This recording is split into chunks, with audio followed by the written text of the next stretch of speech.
पानी total waste का, पूरी फैक्ट्री का, ठीक है ना,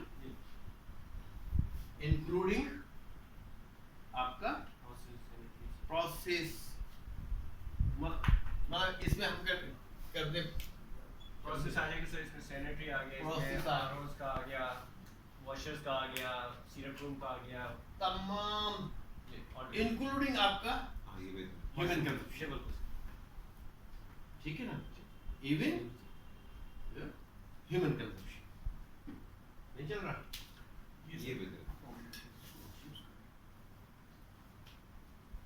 तो इसमें जो है ना, ये जो ब्लैक वाला है ना आपका जो नहीं चल रहा है, इन सब में थोड़ा सा लेबोरेटरी में भिजवा के इसको आइसोप्रोपाइल अल्कोहल डालते हैं। तो ये जो है हम ये तस्वीर कर लें कि आपका 100 क्यूबिक मीटर वाटर है निकला, ठीक है, सारा कुछ मिला में हम एक एज्यूम कर रहे हैं ना, जो डिस्चार्ज हो जो डिस्चार्ज हो रहा है आपका, चले आप समझते हैं कि जी मैंने कुछ ज़्यादा कम लिख दिया, मैं इसको 1000 क्यूबिक मीटर कर देता हूँ। इसमें प्रोडक्ट तो शामिल नहीं है ना, इसमें प्रोडक्ट तो शामिल नहीं है, नहीं, ये आपका टोटल ओवरऑल वेस्ट है, वेस्ट है आपकी फैक्ट्री का, ठीक है ना। लेट्स सपोज और क्लियरिफाई कर ले, आपने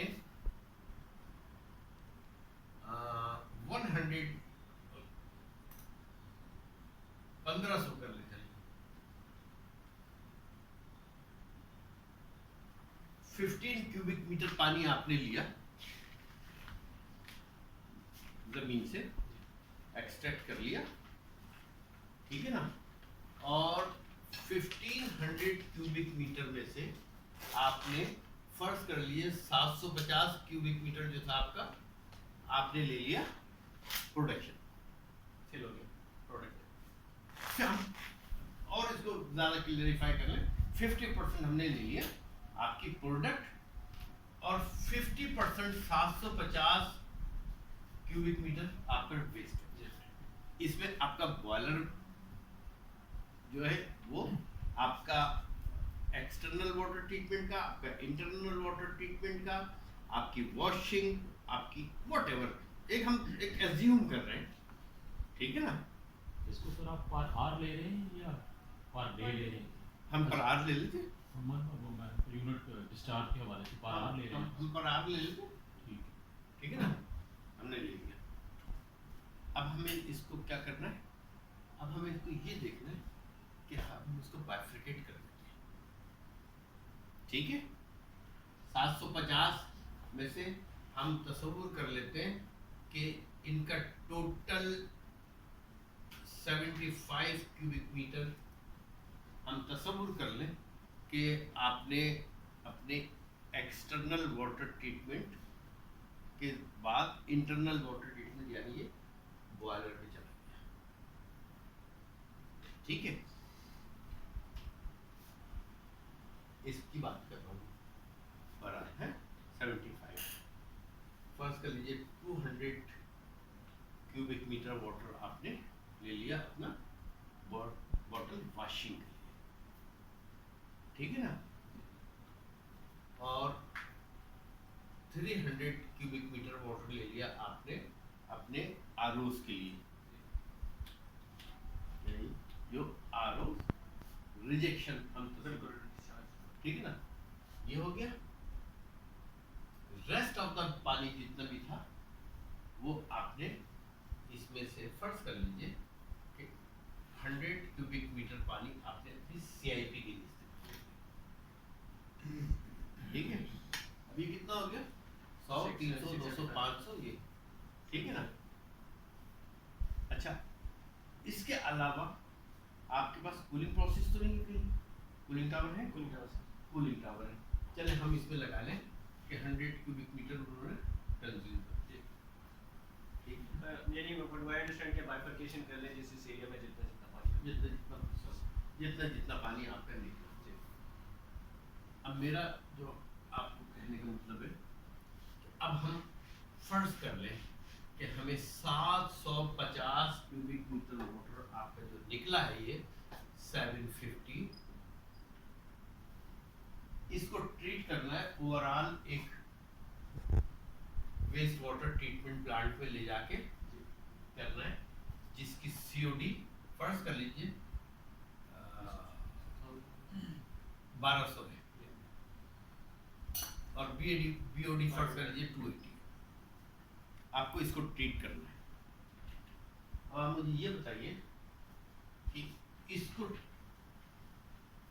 इस पानी को जो 750 क्यूबिक मीटर पानी है आपके पास, इसको ट्रीट करना आपके लिए आसान है, या अगर ये 750 से कम होकर 100 क्यूबिक मीटर रह जाए वो आसान है।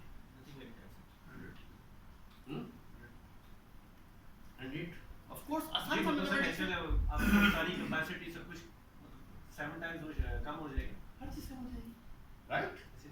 अब हमको इसके लिए क्या करना है, दो प्लानिंग करनी है। हमने सबसे पहले ये देखना है कि आपकी सबसे ज्यादा सीओडी कहाँ जनरेट हो रही है। हमें सबसे ज्यादा सीओडी आपकी कहाँ जनरेट हो रही है। सिंपल, आपने सिर्फ उस पानी को सबसे ज्यादा सेपरेट करना है। फर्स्ट कर लीजिए जो पानी था वो 100 क्यूबिक मीटर था, आपने उसको सेपरेट कर लेना है इन सब से, ठीक है ना। अब ये आप मतलब आपकी जो प्लानिंग है, आपकी जो डिजाइनिंग है, आपकी इंडस्ट्रीज है, उसमें आपको देखना है कि आपके पास कौन सी जगह है जमा कर सकते इसको basic collection sir, continuous collection या प्रोसेस के लिए इसको हैं। collection? मैं प्रोसेस की बात कर रहा हूँ। उमर एंड बिलाल, जी ये एक प्रोजेक्ट गैंट चार्ट मैंने बनवाना है, तो ये इसको उसका से उस जहन से लिखें कि डेट और क्या कैसे क्वेश्चन। अब जो मैं आपको डॉक्टर साहब का टाइम बड़ा मुश्किल मिलता अब जो मैं है, आपको मिल गया बता तो रहा हूँ प्लीज ना, देखिए उसको अब पहले, क्योंकि चल हाँ। लेके उसमें चलना है। जो मैं आपको बता रहा हूँ ना, आप उसको उसी थीम्स पे लेके चले, ठीक है ना, उसी थीम्स पे लेके चले। आपको क्या करना है, अब आपके पास खाली एक पानी ऐसा है कि जिसकी एक्चुअल सीओडी जो है ना वो थी 1300, ठीक है ना, या 1200। आपने सिर्फ इस पानी को जिसमें सबसे ज्यादा आपकी सीओडी और बीओडी है उसको इससे सबसे सेपरेट कर लेना है। फिर हमें साइंटिफिकली ये पता होना चाहिए कि अगर हम 1200 सीओडी को कम करें और उसको with in the permissible limit लेके आए तो हमें कितना टाइम चाहिए, ठीक है ना। यानी इसमें इसको हम कहते हैं प्रोसेसिंग प्लस रिटेंशन टाइम। क्या कहते हैं? Processing plus retention time. हमें ये पता होना चाहिए, और ये इतना कोई रॉकेट साइंस नहीं है, हम आपको बताएंगे, ठीक है। अब जब हमारे पास ये 100 क्यूबिक मीटर वाला पानी जो था ये सबसे ज्यादा खराब था, जिसकी सीओडी सबसे ज्यादा खराब थी। हमें मालूम होता है कि हमारे पास जो क्वांटिटी 750 क्यूबिक मीटर की थी उनमें सबसे ज्यादा जो कैपेसिटी है हमें पता चलता है कि वो आपकी सीआईपी की है, जिसको हम कहते हैं 300 क्यूबिक मीटर। हम तस्वीर कर रहे हैं हमारे पास वॉशिंग में आपकी सीआईपी या वॉशिंग, चलिए हम दोनों कर रहे हैं इसको ना, वॉशर प्लस ये वॉशिंग का भी इसमें डाल दें, सीआईपी का नीचे डाल दें, वॉशिंग का ऊपर डाल दें, क्योंकि वॉशिंग में आपकी ज्यादा करनी जी है, बिल्कुल। राइट।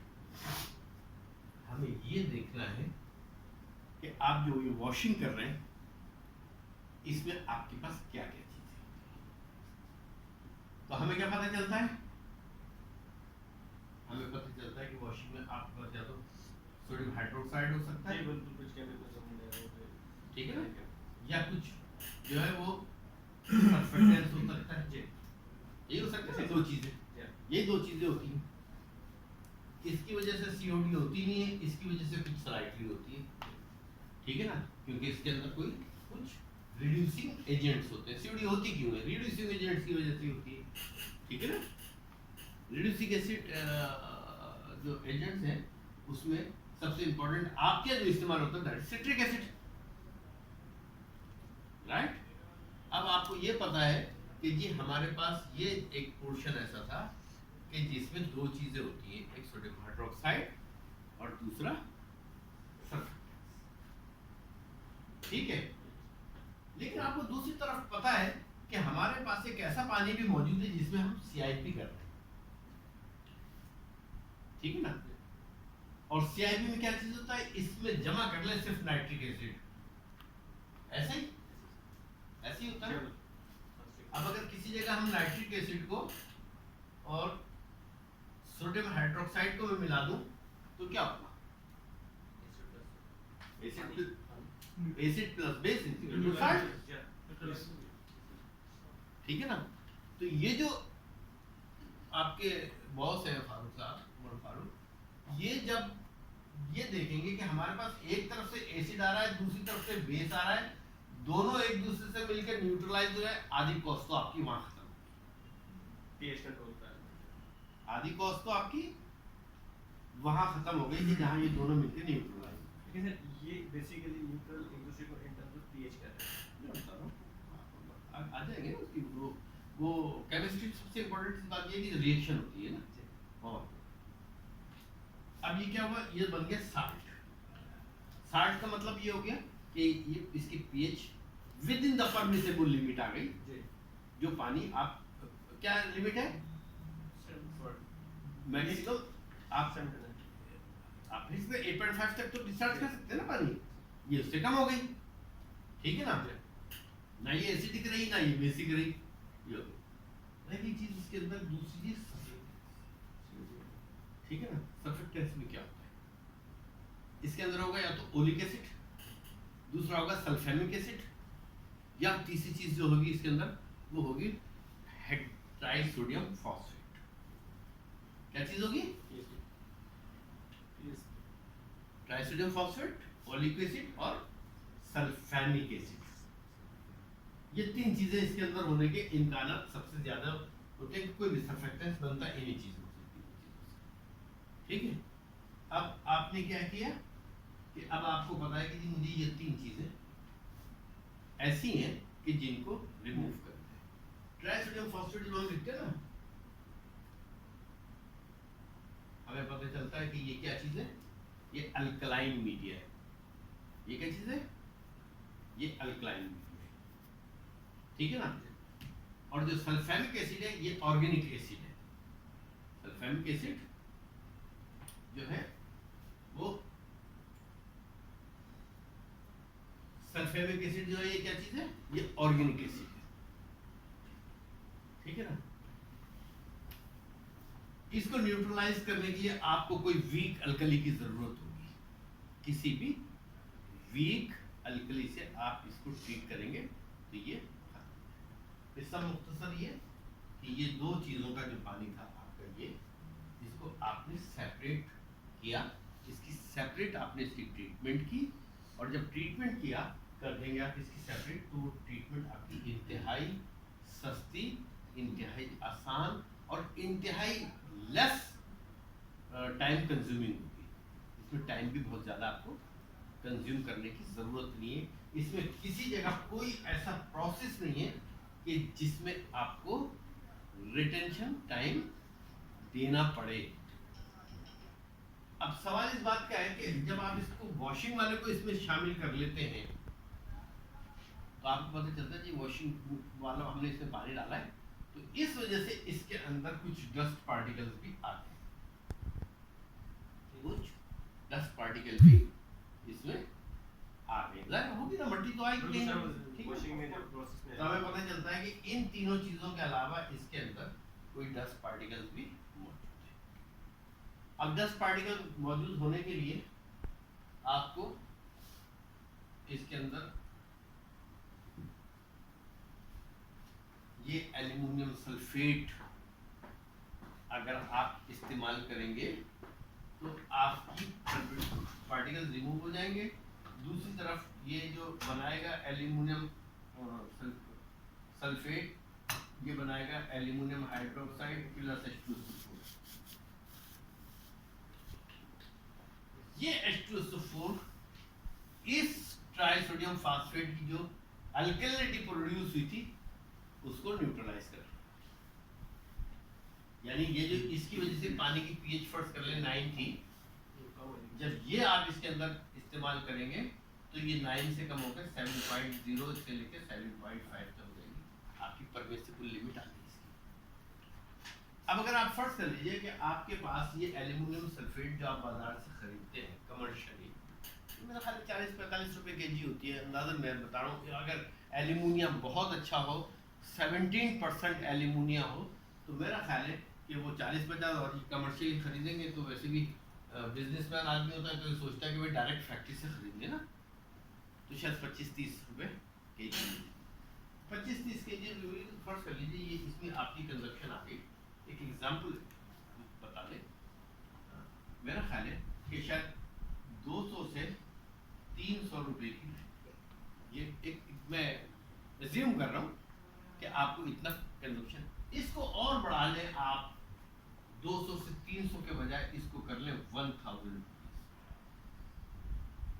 ठीक है, 1000 रुपीज, तो ये महीने के ऊपर 30,000 रुपीज, इसको भी छोड़ दें, यहाँ आ जाए 300, 100, 400 क्यूबिक मीटर पानी था ये आपका, जिसको आपने यहाँ से न्यूट्रलाइज करी। सिर्फ इतना सा काम किया है कि आपने इसको जहाँ आपके पास सीओडी और बीओडी ज्यादा था उससे सेपरेट रखा है, उसमें इसको शामिल नहीं किया। जब आपने इसको शामिल नहीं किया, सिर्फ आपके पास अब रह गया आपके जो आपका बॉयलर का ब्लो डाउन है वो रह गया, आपके ये जो सॉफ्टनर है ना, आपके पास है सॉफ्टनर, सॉफ्टनर की जो आप उसकी रीजनरेशन करते हैं वो वाला सॉफ्टनर रीजनरेशन वाला पानी जिसमें ब्राइन सोल्यूशन होता है वो रह गया, ठीक है ना। इस ब्लो डाउन वाले पानी में क्या चीज होता है, इसमें होता है, कंपनी मुझे नहीं मालूम क्या देती है, मैं एज्यूम कर लेता हूँ N2H4। ये हमें ये समझूं कि आपके पास दुनिया का सबसे अच्छा ट्रीटमेंट सिस्टम है बॉयलर का, तो उसमें क्या होगा N2H4 नाइट्रस हाइड्रोजन। दूसरा उसमें ये आपने मुझे पिछली दफा आपने उसका कहा था कि एक वेंडर चार्ज कर रहे थे हैंडसम अमाउंट्स फ्रॉम समबडी, वो यही बात थी, नाइट्रोजन ये अब आपने खरीदना नहीं है, आप दुनिया का सबसे बेहतरीन सिस्टम अपने अडॉप्ट कर सकते हैं। दुनिया का सबसे ज्यादा साइंटिफिक जो ये पाकिस्तानी नेल्को शेल्को ये हो ना, ये किसी सूरत आपको नहीं दे सकती। 3 केमिकल चाहिए आपको, एक चाहिए आपको हाइड्रोजन, दूसरा C6H11NH2 साइक्लोहेक्सालेमाइन, और तीसरा आपको चाहिए सलज कंडीशनर जिसको आप कहते हैं ट्राइसोडियम फॉस्फेट। ये 3 केमिकल आपको चाहिए फॉर द बॉयलर। बंद कर दें बिल्कुल सख्ती से कि आइंदा कोई नहीं लेंगे हम केमिकल आपसे, खुद बाजार से ये चीज खरीद लें। इसकी डोजिंग मैं आपको बताऊंगा, इसकी टेस्टिंग में मैं आपको बताऊंगा कि किस तरह टेस्ट किया जाता है, कितनी इसकी डोजिंग होनी चाहिए, इसकी वैल्यू कितनी मेंटेन होना चाहिए, ये सब हम आपको बताएंगे। या आपके महीने के कई लाख रुपए इसमें बच जाएंगे, और जो आप कूलिंग वाटर का ट्रीटमेंट करते हैं उसे भी बंद करते हैं बाहर से लेना, वो भी हम आपको बताएंगे कि आपको उसमें क्या चीजें इस्तेमाल करनी चाहिए, और आपका सिस्टम ऑलवेज न्यू रहेगा। तो अगर किसी स्कैनिंग NH2 साइक्लोहेक्सालेमाइन, एक साइक्लोहेक्सालेमाइन आती है, दूसरी होती है C4H9NO जिसको कहते हैं मॉर्फलिन। ये 2 इस्तेमाल होते हैं। सबसे घटिया होता है अमोनिया NH3, ये सबसे मतलब आप कहते हैं ना यार बस चले गुजार है, वर्स्ट अमोनिया, दूसरे नंबर पर ये, और पहले नंबर पर आपका ये साइक्लोहेक्सालेमाइन, ठीक है। अब आपने क्या किया, ये वाला पानी यहाँ पर ये कर लिया, बॉयलर वाले को कर लिया, लास्टली आपके पास सिर्फ अच्छा बैक वॉशिंग वाला पानी हो तो उसमें तो कोई इशू नहीं है जी, बैक वॉशिंग वाले पानी में तो इशू ही नहीं है कोई ना।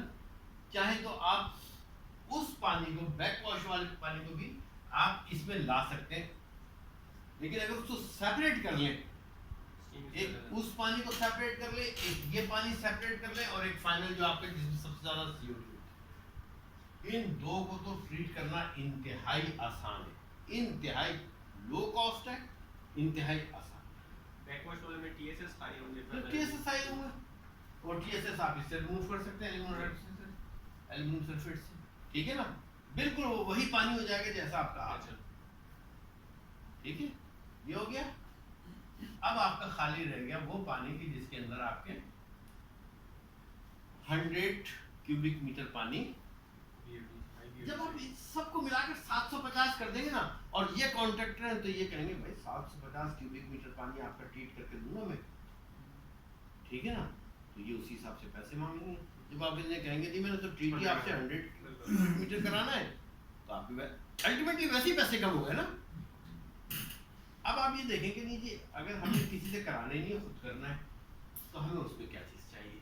बस ये लाइक हमारे लिए तो जगह एक बहुत कीमती चीज़ है, अगर 100 वर्सेस 750 पे जाए तो जगह भी बहुत कम चाहिए, 7 फुल स्टॉप हो गई। हाँ, मतलब हर चीज़ का फायदा है ना। आपकी 750 के लिए आपने जो केमिकल लेना था, अब आप 100 के लिए ले रहे हैं।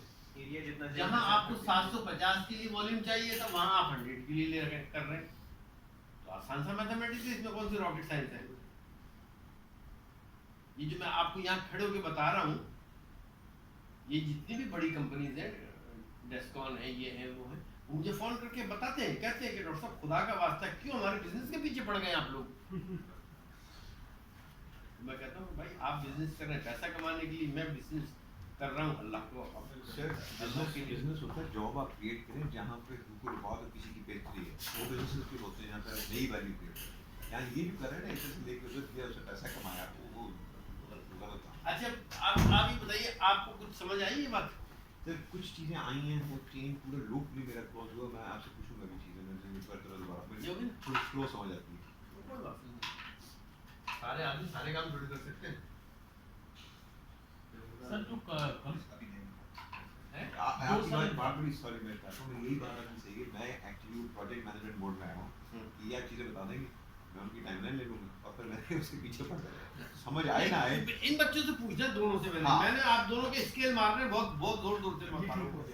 और हाँ, और उनकी जब टेस्ट लेंगे ना तो फिर क्योंकि मैं आपको जितनी मोहब्बत से पढ़ा रहा हूँ, इसके मैं आपसे कोई पैसा नहीं लेता सर, हम ऑलरेडी इलेक्शन मोड बिल्कुल वो हम आपसे कोई चार्ज जो पूरे पाइप में जा रहा है आप सबको ट्रीट कर रहे हैं वर्सेस उस प्रॉब्लम को अलग ट्रीट कर रहे हैं, उसमें कम मटेरियल लगेगा, उसी कम लगेगा, क्योंकि BODC जो टोटल उधर से आ रहा है वो एंड प्रोडक्ट का भी उधर से आ रहा है। हाँ हाँ मेरी बात समझ गए ना जी। बेसिकली सर 750 वर्सेस 100, 750 को मैं ये अज्यूम करता हूँ ये पानी है, इसको रखने के लिए शायद मुझे कितना बड़ा वेसल चाहिए? नहीं ये बात मुझे क्या बहुत स्ट्रॉन्ग सी मिलवा देना, ये कितना वेसल चाहिए? मिक्स चाय चाहिए सही वो की बैग बोली ये जो अभी लाए थे ना जैसे डॉक्टर साहब की वो स्पेशल चाय बना जी बिल्कुल। अच्छा, अब पहली चीज जो मुझे मिल गई कि जगह मेरी कम दिमाग में लग गई और दिल पे बैठ गई। मुझे समझ आ गई। पहली चीज जगह कम होगी, फिर बजाय इसके कि मैं 650 क्यूबिक मीटर का एक्स्ट्रा पानी ट्रीट करूं, मैं इसी 100 पे क्यों नहीं फोकस करता? इसी ने इसी को भी धंधा किया ना, इसी के COD हाई है, इसी के BOD हाई है, इसी के TSS हाई है, इसी की pH नॉर्मल है, तो मैं इसी पे क्यों ना फोकस करूं बजाय इसके कि मैं 650 के साथ लेके चलूं और उसको ट्रीट करता हूं। पहले गंदे पानी में अच्छा पानी मिलाऊं और फिर उसको जाकर ट्रीट करूं। भाई किस अल्लाह मियां ने बताया, सोर्स को पहले ट्रीट करें। आपने अपनी रूट काज तलाश करनी ना कि इशू है कहाँ आपको। मतलब आप ये कर रहे हैं, अल्लाह ना करे कि कोई आदमी को कोई डिजीज है और वो पैरासीटामोल से खत्म हो सकती है, तो आप ये कर रहे हैं कि नहीं उसको इतना लंबा टाइम दे रहे हैं, इतना आगे तक ले जा रहे हैं कि वो बिल्कुल क्रॉनिक डिजीज में कन्वर्ट हो जाए, तो फिर आप उसको कराएं। स्पेशलिस्ट यही करते हैं, हैं? स्पेशलिस्ट यही करते हैं, स्पेशलिस्ट यही करते हैं। वो कहेगा 750 पे ट्रीट करना है हमने। हाँ, आप तो वो कहेगा जी ये पानी बताइए जी कितना है, आप कहेंगे जी मेरे ड्रेन से पानी निकल रहा है 750 क्यूबिक मीटर, तो कहता है ठीक है जी, अब हम आपके 750 कर देंगे, पे डिजाइन कर करेंगे। देंगे, तो बस वैसे ये बात आपकी बड़ी सही हो गया कि डॉक्टर्स ये वाला उसका कोड पकड़ लेते हैं कि हाँ। बीमारी आ किधर से रही है, आ किधर source से क्या है। रही है? उसको पकड़े, उसका हल छोटा होता है और निप इट इन द बड, तो वो अच्छी खासी चीज़ों से बच जाते हैं। एग्जाम्पल आप कर रहे हैं, डॉक्टर के पास गए आपने डॉक्टर को कहा कि जी मुझे बुखार है, डॉक्टर ठीक है जी, मेरा मुंह कड़वा है, ठीक है जी, मुझे सर्दी भी लगती है, ठीक है जी। उसने क्या किया, पेन उठाया, एक आपको लिख दी एंटी मलेरिया टैबलेट, एक एंटी विडॉल, एक एंटी एलर्जी, हाँ, ये आजकल डॉक्टर काफ़ी करते हैं। 4 टैबलेट उसने डिफरेंट डिजीजेस की आपको दे दी। अब अगर मिसाल के तौर पर आपको विडॉल है ना, तो वो भी हल हो जाएगा। अगर विडॉल है तो एंटी मलेरिया आपने एक्सिस खाई, एंटी एलर्जी एक्सिस खाई, ठीक है ना, और तीसरी चौथी जो तमाम की तमाम आपको डिजीज क्या थी, सिर्फ एक विडॉल। अगर आपको मलेरिया है तो उसने आपको मलेरिया वाली जो मेडिसिन दी थी वो आपको लगी, बाकी 3-4 जो मेडिसिन थी वो एक्स्ट्रा आपके पेट में थी। अगर वो ये करता कि कहता जी ये 3 टेस्ट करा लो, एक विडॉल करा लो, एक एमपी करा लो, मुझे पता चल जाएगा, तो जो टेस्ट परफॉर्म पॉजिटिव आ जाए उसका आपको ट्रीटमेंट दे दे। लेकिन फिर अगर वो ये करे तो वो कंपनी से जो कॉन्टेक्ट किया हुआ है उसने 25% पे मेडिसिन के डॉक्टर्स ने कमीशन जो कंपनियों के साथ बांधे हुए हैं वो कैसे उसका पूरा होगा। लेकिन उसूली तौर पर उसकी जॉब रिस्पॉन्सिबिलिटी जो है वो ये कहती है कि आपने पहले उसको वो टेस्ट कराना है कि जिसको ऊपर आपको डाउट है। आप उससे 2 टेस्ट करा लें, मतलब विडॉल करा लें, टाइफाइड का करा लें, मलेरिया पैरालाइज करा लें। अब दोनों में से अगर कोई भी निकलता तो उसका ट्रीटमेंट दे दें, और नहीं निकलता है तो आप कोई भी मेडिसिन नहीं दें। तो बेसिकली तो ये बुखार तो एक रिजल्टेंट फैक्टर है ना किसी उसका, किसी जगह आपकी बॉडी में इन्फेक्शन हो सकता है, उसकी वजह से आपको टेम्परेचर हो सकता है वो कोई ऐसा ग्रोथ हुई भी हो जो वैसे ही with the passage of time ख़त्म हो जाए 2 दिन में। तो आप उसको कोई एक सिंपल पैरासीटामोल, पैराडोल लाइक कुछ ऐसी चीज़ दे दी जिससे उसका टेम्परेचर कम हो जाए, बात खत्म हो गई। लेकिन नहीं, वो आपको 4-6 मेडिसिन देगा, कोई तो एक लगेगी। लेकिन सर जो हमने देखा मार्केट में मुख्तलिफ इंडस्ट्रियल यूनिट्स में, ये जो ट्रीटमेंट प्लांट स्पेशलिस्ट है वो नॉर्मली ऐसा ही कर रहे हैं कि जो डिफरेंट स्ट्रीम्स आ रही हैं वेस्ट वाटर की, वो कहते हैं उनको एक जगह लाएं, कुछ चीज़ें आपस में मिक्स होने के बाद और रिएक्शन करने के बाद न्यूट्रलाइज हो जाएंगी। इस तरह आपने भी एक फिनोमेना में बताया। वो कहते हैं फिर उसकी असेसमेंट करें कि what is the concentration of different things in that waste water, उसकी BOD क्या है, COD क्या है, TDS क्या है, SS क्या है, एट्सेट्रा। उसके ऊपर वो ट्रीटमेंट प्लांट डिज़ाइन करते हैं। वो फिर इस तरह नहीं जाते जो हमने देखा है कि ये वाला हाईली टॉक्सिक वेस्ट आ रहा है तो इसको अलहदा से यहाँ ट्रीटमेंट दें, इधर से मॉडरेट टॉक्सिक वेस्ट आ रहा है तो उसको अलहदा से ट्रीटमेंट दें, फिर इधर से लो टॉक्सिक वेस्ट आ रहा है तो उसको अलहदा से दें, फिर तीनों में से उनको ट्रीटमेंट करने के बाद फिर एक सिंगल स्ट्रीम लाएं, फिर उसकी BOD COD चेक करें। अच्छा, वो इस तरह करने की बजाय जिस तरह आपको मैं समझ पा रहा हूँ, तो वो कहते हैं सारी स्ट्रीम्स को इकट्ठा कर लें, फिर उसकी कंसंट्रेशन देखें कि कौन कौन से, जिस तरह मैंने अर्ज़ किया, कौन कौन सी चीज़ किस किस लेवल पे है, फिर उसके ऊपर ट्रीटमेंट प्लांट डिज़ाइन करें, उसके ऊपर उसका सिविल वर्क कराएं, उसके मुताबिक उसको केमिकल डोजिंग दें, फिर अल्टीमेटली उसको जो हमारे स्टैंडर्ड्स हैं उसके ऊपर लें। अगर वो ये ना करें तो उनको इतना ह्यूज अमाउंट दे कौन? लेकिन सर मार्केट सिविल में वर्क नहीं, मार्केट की बात नहीं, मैं सर इसलिए कह रहा हूँ जो वहाँ कंपटीशन तो है। आई मीन अगर एक बंदा ज़्यादा पैसे कमाना चाहता है, वो कहता है जी मैं 4 करोड़ में लगाऊंगा, लेकिन दूसरे को तो कम अज़ कम इस साइड पे आना चाहिए ना कि मैं इसकी जो सही टेक्नोलॉजी है, जो मोस्ट अप्रोप्रिएट मेथड बड़ी है। कंपनीज हैं, क्या होता है काम करने से पहले ना 4 आदमी जमा हो जाते हैं, 4 कहते हैं जी मैंने इतने का दिया है, तुमने इससे कम नहीं देना है, एक कॉन्ट्रैक्ट मैं ले लूँगा, एक तुम ले लो, उस जगह मैं ज़्यादा दे दूंगा, तुम कम दे देना, इस जगह मैं कम दे रहा हूँ, तुम ज़्यादा दे दो। अच्छा चलो सर, हम इसको दूसरी तरह डिस्कस कर लेते हैं। तो अगर फ़र्ज़ करो जिस तरह आप डिफरेंट स्ट्रीम्स आ रही हैं, जिस तरह मैंने बताया, एक इधर से आ रही है, तो इसके लिए फिर इनको अलहदा से यहाँ सिस्टम डेवलप करें, फिर दूसरी के लिए वहाँ करें, तीसरी इस तरह करना पड़ेगा। जो मोर टॉक्सिक है, जो मोर जिसकी पीओडी है, बात ये है, हमें ये देखना है, ये पानी है इनका, ठीक है ना।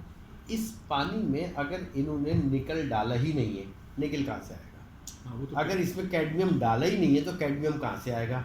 हमें सबसे पहले ये देखना है कि इंडस्ट्री अपने पास कौन से केमिकल यूज़ करती है, सबसे पहले। करेक्ट, ठीक है ना।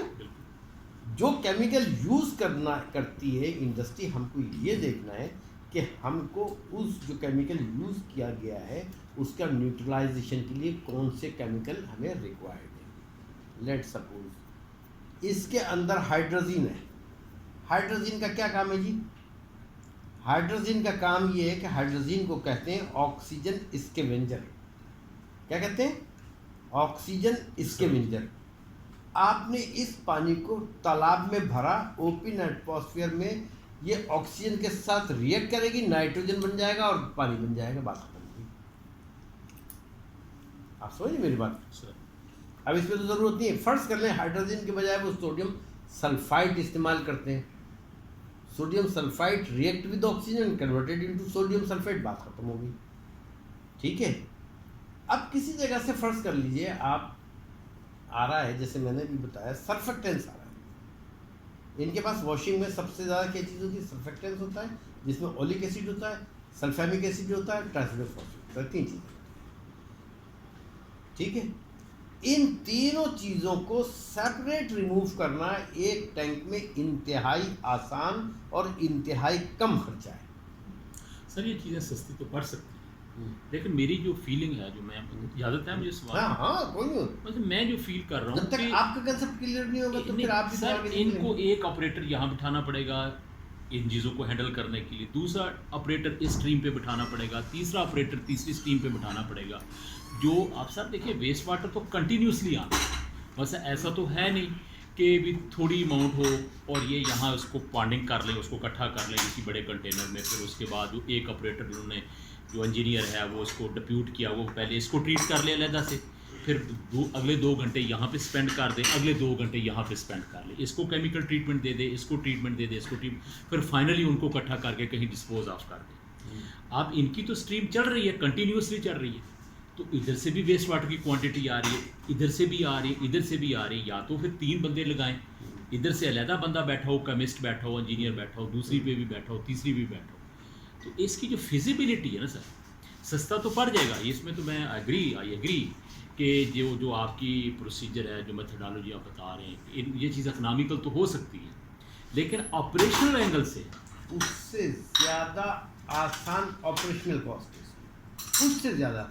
और जो आप ये कह रहे हैं ना कि एक बंदा यहाँ बैठेगा, एक बंदा यहाँ बैठेगा, किसी बंदे के बैठने की ज़रूरत नहीं।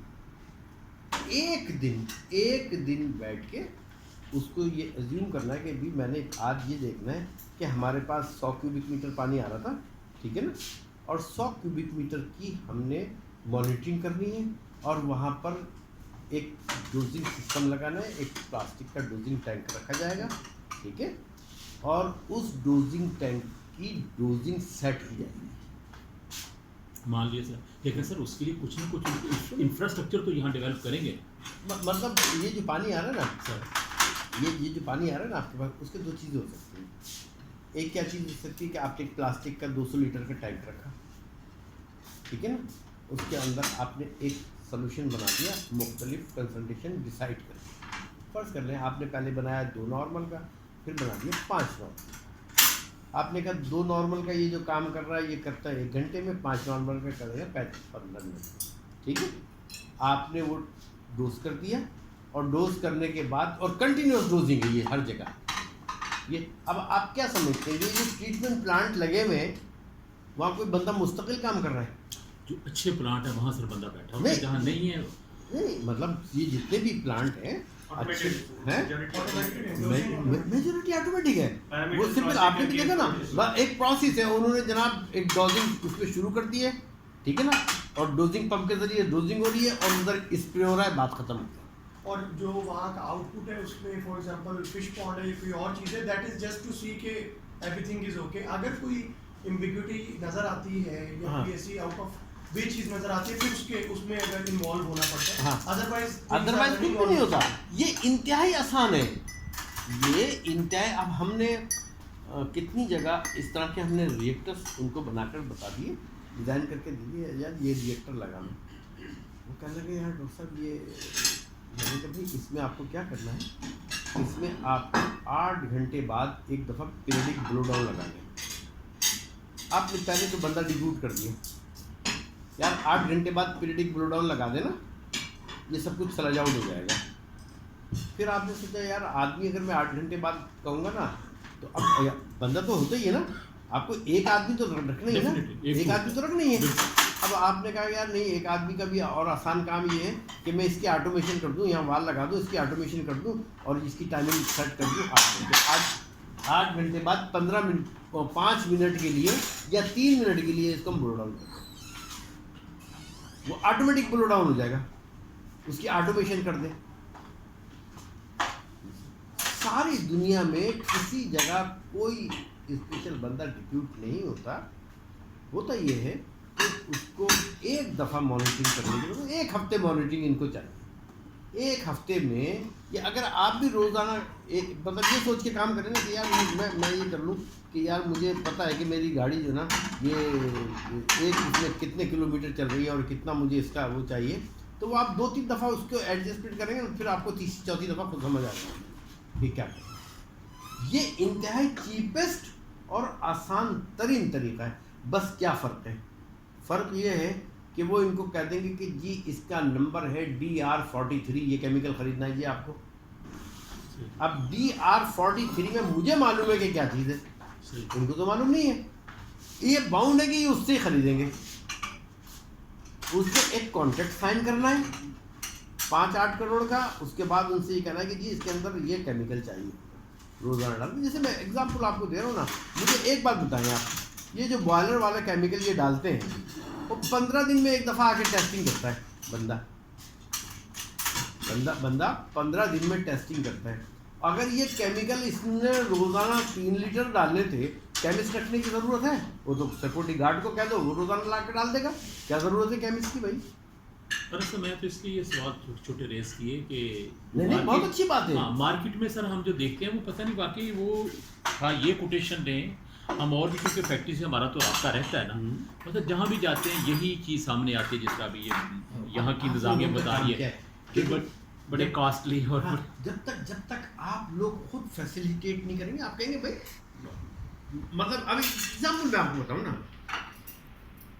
ये SGS से कराते हैं, मैंने कल क्या कहा था भाई क्यों आप SGS से करा रहे हो? वो अच्छी प्रपोजल थी। आप सारे लोग जितनी यहाँ फैसलाबाद में इंडस्ट्री हैं वो हर इंडस्ट्री अपने पास एक 5-7 लाख रुपए का इंस्ट्रूमेंट खरीद के खुद टेस्ट करें और महीने में एक दफ़ा एक सैंपल EPA को भेज दें, EPA टेस्ट रिपोर्ट भेज दें।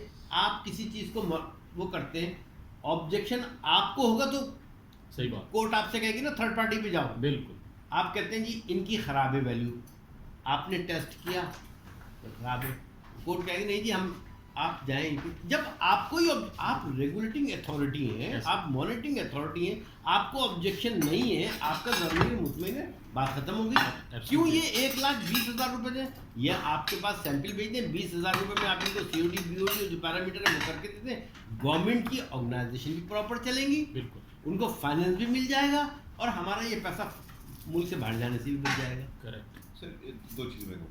वन, मैंने इंडस्ट्री में शुगर इंडस्ट्री में कहा है छेड़छाड़ बहुत होती है, नया टेक्नोलॉजी 1 टाइम बार मीठा है, ठीक है, लेकिन शुगर इंडस्ट्री यूजुअली अभी 60-65 पे गई है और वो भी 22 बार से।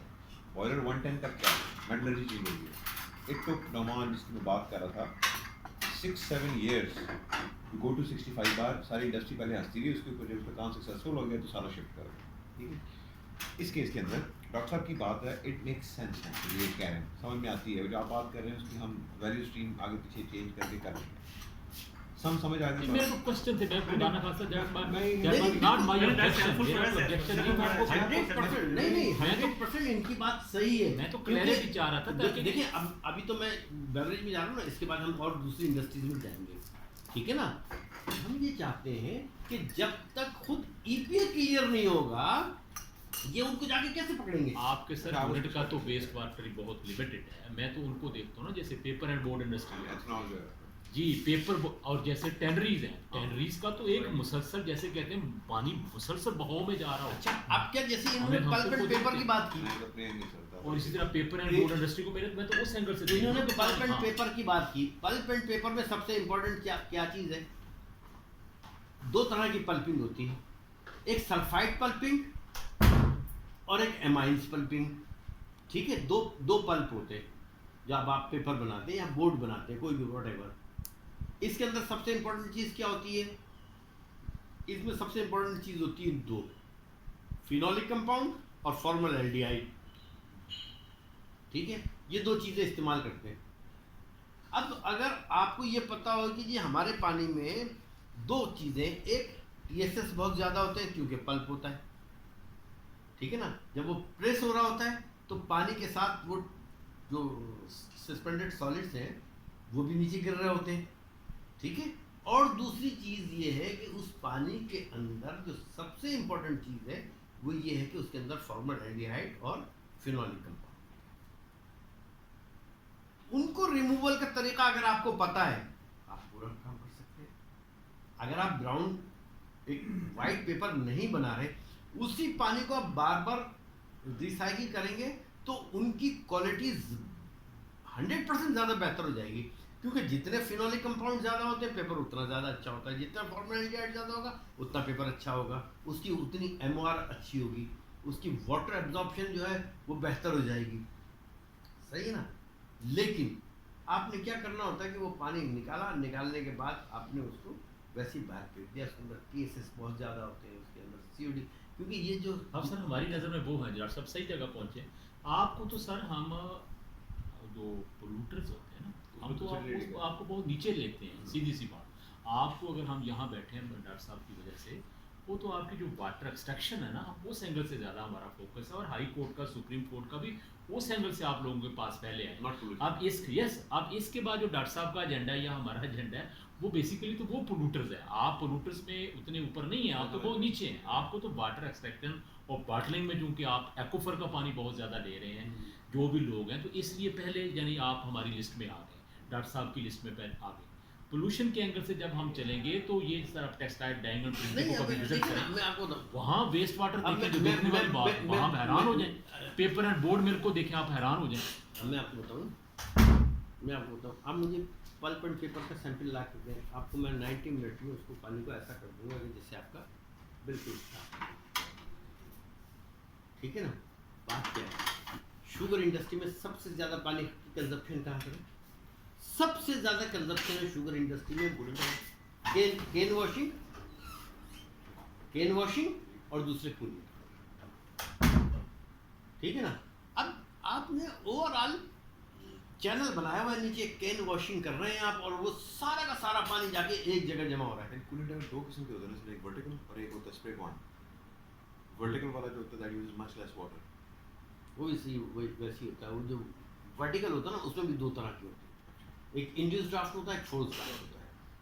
फिर इंड्यूस ड्राफ्ट में दो होते हैं, एक क्रॉस फ्लो होता है, एक काउंटर फ्लो होता है। अभी मैंने किस जगह बताया था वो बैफिल्स लगाने को? आप तांदलिया वाले शुगर में Last आपकी, नहीं, कजन्स की हिंदी में वो मैं इसलिए कह रहा हूँ।